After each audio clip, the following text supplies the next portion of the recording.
जय हिंद दोस्तों। आज हम लोग बात करने वाले हैं एसआरए में क्लस्टर सर्वे के ऊपर। देखिए, इस मुद्दे पे लोगों को बहुत डाउट है कि क्लस्टर सर्वे हमें कराना चाहिए कि नहीं कराना चाहिए, और क्लस्टर सर्वे करा रहे हैं तो हमें क्या क्या चीज़ें ध्यान में रखनी चाहिए, क्या क्या डॉक्यूमेंट्स हमारे पास होने चाहिए। देखिए, जो प्लॉट्स क्लस्टर सर्वे के लिए जो प्लॉट्स फ्रेश हैं, जिनके यहाँ कभी भी डेवलपर अपॉइंट नहीं हुआ, तो वहाँ पे अगर क्लस्टर सर्वे हो रहा है तो ये बेनिफिशियल है, क्योंकि क्लस्टर सर्वे कराना बहुत ज़रूरी है। क्योंकि देखिए, जहाँ पे डेवलपर कभी अपॉइंट नहीं हुआ तो क्लस्टर सर्वे द्वारा जो भी स्ट्रक्चर्स है उसको आइडेंटिफाई किया जाएगा कि यहाँ पे टोटल कितने स्ट्रक्चर्स है, कितना लैंड है। तो इससे क्या होता है, गवर्नमेंट को एक रेडी डाटा मिल जाता है, जो डाटा बाद में यूज़ किया जा सकता है गवर्नमेंट द्वारा, यदि आपके एरिया का डेवलपमेंट करना होगा तब। लेकिन ये तो हो गई फ्रेश प्लॉट का, जहाँ पे डेवलपर कभी अपॉइंट ही नहीं हुआ, तो वहाँ पे क्लस्टर सर्वे करना बहुत ज़रूरी है, जिससे आपको एक क्लस्टर आईडी मिलेगा। क्लस्टर आईडी मिलने के बाद में वो रिकॉर्डेबल हो जाएगा आपका स्ट्रक्चर, जिससे आपको कल के डेट में बेनिफिट मिलेगा। कोई भी डेवलपर अगर आपके यहाँ आता है तो ऑटोमेटिकली गवर्नमेंट के पास में रिकॉर्ड है। फिर भी एक दो स्ट्रक्चर कुछ ज़्यादा हुए तो उनको रीसर्वे करके उसको अकोमोडेट किया जा सकता है। लेकिन जो प्रेजेंटली अभी अवेलेबल होंगे तो क्लस्टर सर्वे में उतने स्ट्रक्चर्स को आइडेंटिफाई कर दिया जाएगा, उसका MIS रिपोर्ट बनाया जाएगा, ड्रोन से उसके पिक्चर लिए जाएंगे। इससे क्या है, टोटल आपके एरिया का मेज़रमेंट हो जाएगा। तो जो फ्रेश प्लॉट्स हैं जहाँ पे डेवलपर अपॉइंट नहीं है, तो वहाँ पे तो क्लस्टर सर्वे करवाना बहुत ज़रूरी है।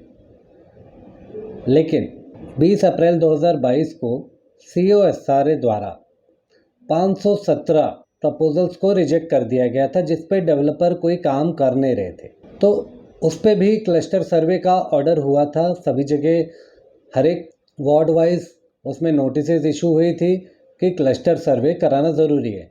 और हमने भी बढ़ चढ़ के, जितनी भी सोसाइटीज़ हमारे से कनेक्टेड हैं, जितने लोग हमारे से कनेक्टेड हैं, जितने लोगों ने हमसे पूछा होगा, तो हमने कहा क्लस्टर सर्वे करवाना बहुत ज़रूरी है।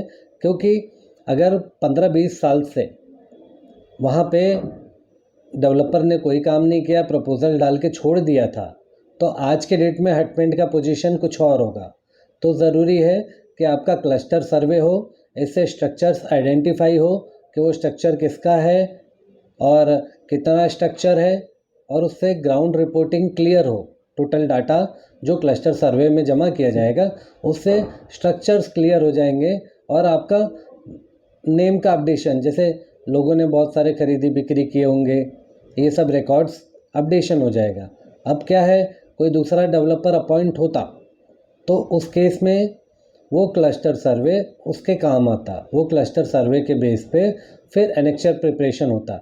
यदि फिर भी उसमें क्लस्टर सर्वे में कोई स्ट्रक्चर छूट जाता तो ऑटोमेटिकली उसको एप्लीकेशन करके रीसर्वे के लिए ऑर्डर करा के आप अपना क्लस्टर आईडी डलवा सकते थे। लेकिन ये बात हम कब तक कह रहे थे, 9 जनवरी 2023 तक, क्योंकि 20 अप्रैल 2022 को COSRA द्वारा 517 प्रपोजल्स रिजेक्ट कर दिए गए थे। तो उन प्लॉट पे क्लस्टर सर्वे करना ज़रूरी था और गवर्नमेंट MST स्कीम लाने वाली थी।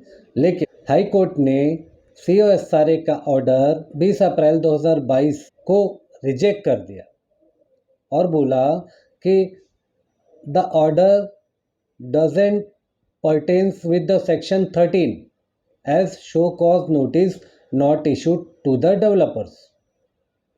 इस बेस पे COSRA के 20 अप्रैल 2022 के ऑर्डर को हाई कोर्ट द्वारा रिजेक्ट कर दिया गया और बोला गया कि COSRA एम्पावर है कि सेक्शन 13 के अंडर में पर्टिकुलरली प्रोजेक्ट को शो कॉज नोटिस करके चेंज ऑफ डेवलपर, मतलब 13(2) के अंडर में चेंज ऑफ डेवलपर के लिए ऑर्डर कर सकते हैं। यदि वो सोसाइटी को वही डेवलपर रिटेन करना है तो कंसर्न्ड NOCs लेके उनको अपॉइंट किया जा सकता है।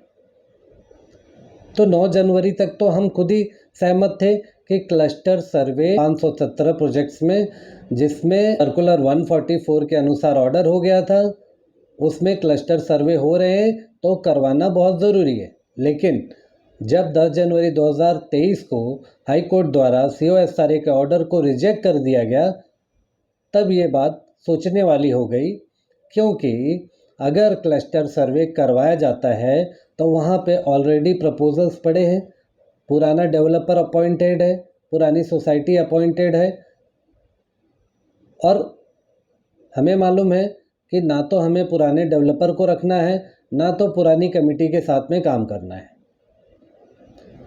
हमें हमारे टर्म्स एंड कंडीशंस पे डेवलपर अपॉइंट करना है, सोसाइटी अपॉइंट करना है। तो जब हमें हमारे टर्म्स एंड कंडीशंस पे नया डेवलपर अपॉइंट करना है, नया सोसाइटी अपॉइंट करना है, तो सबसे पहली बात, क्लस्टर सर्वे करने से पहले हमें चेंज ऑफ डेवलपर करना पड़ेगा, 13(2) करना पड़ेगा, और चेंज ऑफ डेवलपर का ऑर्डर निकलवाना पड़ेगा SRA से। जब चेंज ऑफ डेवलपर हो जाएगा, उसके बाद में फ्रेश आपका सर्कुलर 144 के अनुसार आपका JBR, बाकी documentation, developer appointment, society appointment, ये सब करके जब नया डेवलपर आपके टर्म्स एंड कंडीशंस पे अपॉइंट हो जाते हैं, तो फिर सर्वे कराने का कोई मायने निकलता है। देखिए, अभी 517 रिजेक्टेड प्रपोजल्स पे, जिस पे डेवलपर ऑलरेडी बैठे हुए थे, 20 अप्रैल 2022 को उनको रिजेक्ट कर दिया गया। फिर उसके बाद में हाई कोर्ट के ऑर्डर, COSRA के ऑर्डर को रिजेक्ट कर दिया गया। तो वो जो प्रपोजल डाल के पुराने डेवलपर बैठे थे पिछले 20-20 साल से, वो जिंदा हो गए, वो फिर से अलाइव हो गए, उनके प्रपोजल्स अलाइव हो गए। तो जब तक उनके प्रपोजल्स को उड़ाया नहीं जाएगा, मतलब चेंज ऑफ डेवलपर 13(2) सेक्शन 13(2) के अंदर उसका ऑर्डर नहीं निकाला जाएगा, तब तक तो वो एग्जिस्ट करते हैं। और जब एग्जिस्ट करते हैं तो ऑटोमेटिकली जो क्लस्टर सर्वे का रिपोर्ट है वो इनडायरेक्टली उस डेवलपर को मदद कर सकती है। तो ज़रूरी ये है कि हम जान लें कि हमें उस डेवलपर, पिछले डेवलपर और कमेटी के साथ में जाना है कि नहीं जाना है। अगर यदि जाना है, लिए आप क्लस्टर सर्वे करा लें, वो इनडायरेक्टली जो क्लस्टर सर्वे है आपका, वो उस डेवलपर को मदद करेगी।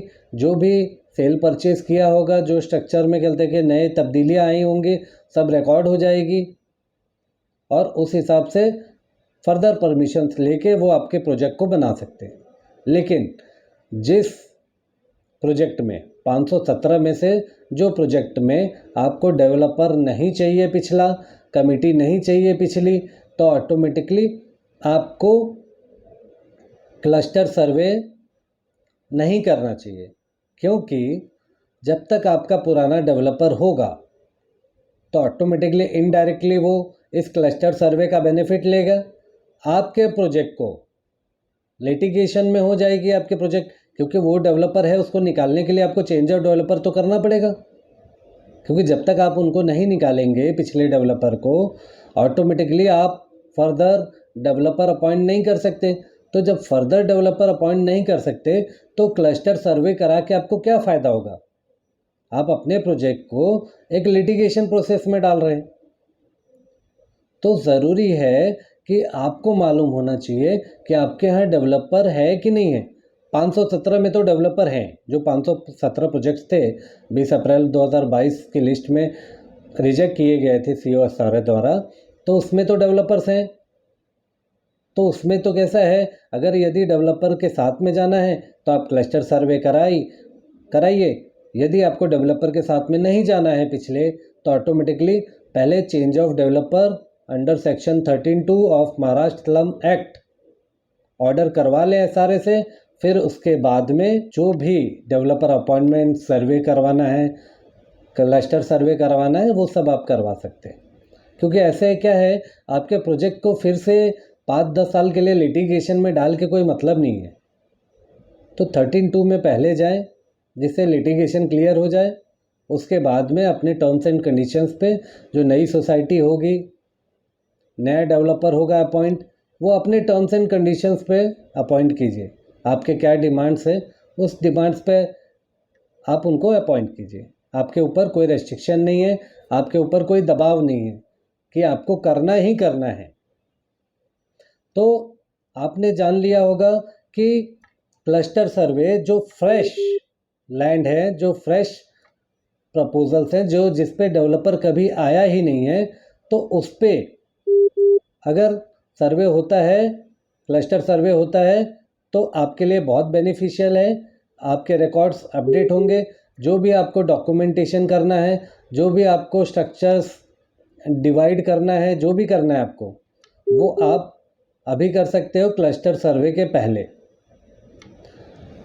लेकिन जिस प्रोजेक्ट्स में जो प्रोजेक्ट 20 अप्रैल 2022 को COSRA द्वारा रिकॉर्ड किए गए थे और 20 अप्रैल 2022 के नोटिस में उनको रिजेक्ट कर दिया गया था, उनके प्रपोजल्स को रिजेक्ट कर दिया गया था, उन पे क्लस्टर सर्वे करवा रहे हैं, तो वो इनडायरेक्टली क्लस्टर सर्वे डेवलपर को हेल्प करने वाला है।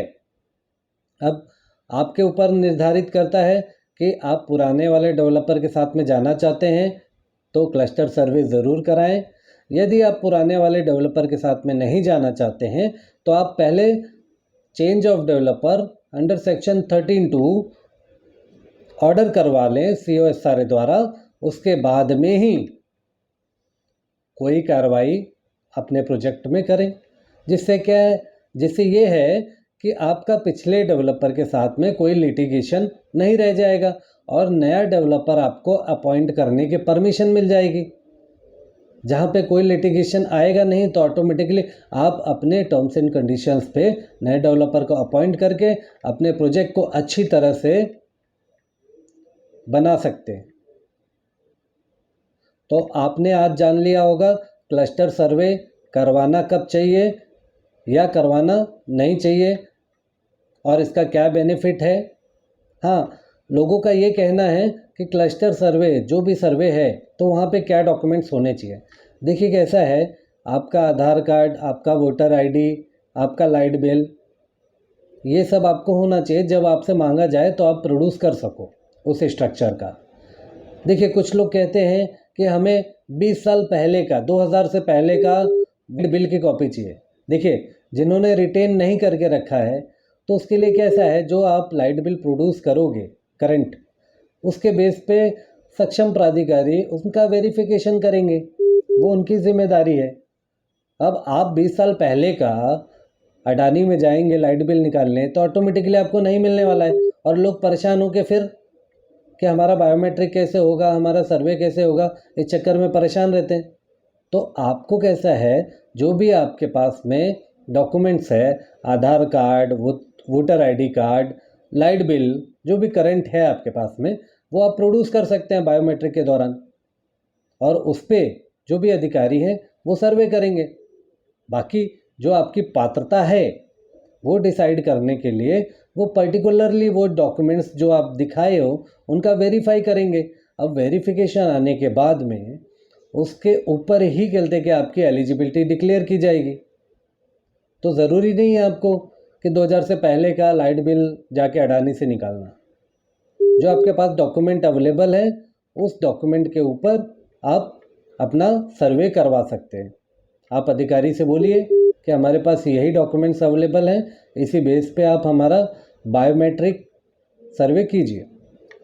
तो ये चीज़ें कैसा है, उनको पात्रता के समय में वेरीफाई करना है। आज स्ट्रक्चर आइडेंटिफाई करना है, जो आपके पास में डॉक्यूमेंट्स प्रेजेंटली होल्ड है उसी के ऊपर आपका वेरीफाई करके बायोमेट्रिक सर्वे करके वो रिकॉर्डेबल कर लेंगे। तो कैसा है, आपको फालतू का जो अडानी में भागते हैं आप लोग 20-20 साल पहले का लाइट बिल मांगने के लिए, कोई आपसे 5000 10,000 चार्ज करता है तो ये गलत है। आपके पास में जो डॉक्यूमेंट्स अवेलेबल हैं वो आपको प्रोड्यूस करना है और ये सोसाइटी की जिम्मेदारी है। जो भी सक्षम प्राधिकारी द्वारा आए उनको क्लियरली पूछें कि भाई देखिए क्या हमारे लोगों के पास में आज का लाइट बिल है, वोटर आईडी है, आधार कार्ड है, इसके अलावा हमारे पास में पुराने बिल्स नहीं हैं।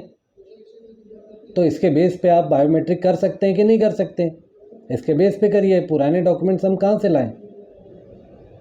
और आपको अडानी ऑफिसेस से भी गलता हुआ नहीं निकल पाता है। अब आप निकालने जाएंगे तो व्यर्थ का पैसा नुकसान होता है लोगों का। तो ज़रूरी है जो डॉक्यूमेंट्स आपके पास में रिटेन है उस डॉक्यूमेंट्स के बेस पे अपना बायोमेट्रिक सर्वे करवाएं। देखिए, बायोमेट्रिक सर्वे क्लस्टर सर्वे से कुछ अलग नहीं है। क्लस्टर सर्वे जिस प्रोजेक्ट पे, प्रपोजल्स पे अभी डेवलपर बीच में रिजेक्ट कर दिए गए थे और जिस पे नहीं है, उस वजह से उनको क्लस्टर सर्वे कहा जाता है।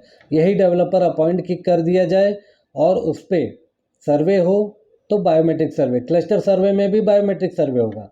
बस कैसा है, एक सर्वे और एक क्लस्टर सर्वे। क्लस्टर सर्वे गवर्नमेंट द्वारा किया जा रहा है और बायोमेट्रिक सर्वे ये भी सर्वे का पार्ट है जब डेवलपर अपॉइंट होता है। क्लस्टर सर्वे में भी बायोमेट्रिक होगा, तो आप कंफ्यूज मत होइए। जब नॉर्मली डेवलपर अपॉइंट होता है तो सर्वे होता है, गवर्नमेंट द्वारा अभी सर्वे हो रहा है तो इसको क्लस्टर सर्वे कहते हैं। और जो आपके पास में डॉक्यूमेंट्स अवेलेबल हो प्रेजेंटली आज के दिन का, वो डॉक्यूमेंट्स आप दे सकते हो। बाकी वेरीफाई करना वो अथॉरिटी का काम है। तो आप जान गए होंगे कि सर्वे, क्लस्टर सर्वे करना कितना इम्पॉर्टेंट है, क्या एडवांटेज है, क्या डिसएडवांटेज है। फिर भी आपको कोई डाउट है क्लस्टर सर्वे के बारे में तो आप हमसे संपर्क कर सकते हैं। आपको चेंज ऑफ डेवलपर 13(2) कैसे करना है, अगर आपको नहीं समझ में आ रहा है तो आप उसके लिए भी संपर्क कर सकते हैं। आपको सारे के कोई भी मुद्दे पे अगर ज़रा सा भी डाउट हो तो आप हमसे संपर्क कर सकते हैं। हम आपको उचित से उचित परामर्श देंगे जिससे कि आपको कोई गुमराह ना कर सके। आज आपने जान लिया कि एसआरए में क्लस्टर सर्वे कब करना चाहिए कि नहीं करना चाहिए। ऐसे ही एसआरए के और भी मुद्दे पे हम आपको अवगत कराते रहेंगे। आप हमारे साथ जुड़े रहें और ऐसा ही अपना प्यार देते रहें। चलिए आज के लिए विदा लेते हैं। जय हिंद, जय भारत।